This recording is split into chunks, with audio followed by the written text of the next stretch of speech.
sidaad arkayseen baa isbitaalka guud ee degmada Baxdo boqoshadeena ku sameeynay baahiyo fara badan baa isbitaalka ka jirtay isbitaalku wali ma dhaqaaqin shaqadiisu ma bilaaban sababtu la dhaqaaqay waayo la bilaabin waayna waxay tahay inaan loo haynin wax fan ah oo yaani cid fan bixisa oo hawlgelisa in loo waayo wali baahidaasi way taagan tahay dhakhtarkii oo ku diyaarsan inaan maaragtay aan loo haynin wax fan ah oo ku dhaqaaqo dhinac kasta ay tahaba wax shacab bixi karana ma aha waxaan maatay meeshaas ka sheegaynaa in baahiyahaas degmada isbitaalka guud ka jirta in wax laga qabto sida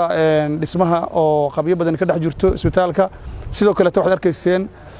degmada gudaheeda in la soo xareeyay darbigii banaanka la soo wareejiyay laakiin gudaheeda wax ka dhisanay ayna jirinin wasaaradda arrimaha gudaha dawlad goboleedka Galmudug aan fariinta soo dirayna iyo hay'adaha caawiya arrimaha degmooyinka in arrinkaasna la ka caawiyo baahida degmada aad iyo aad baahiyo badan baa ka jira dhan kastaba degmada baahiyaha ka jira aad bay u fara badan yihiin sida aragteen oo kaleeto wadooyinka la soo maraahay waa wadooyin aad iyo aad xilliyadii ugu dambeeyay roobkoo yaraa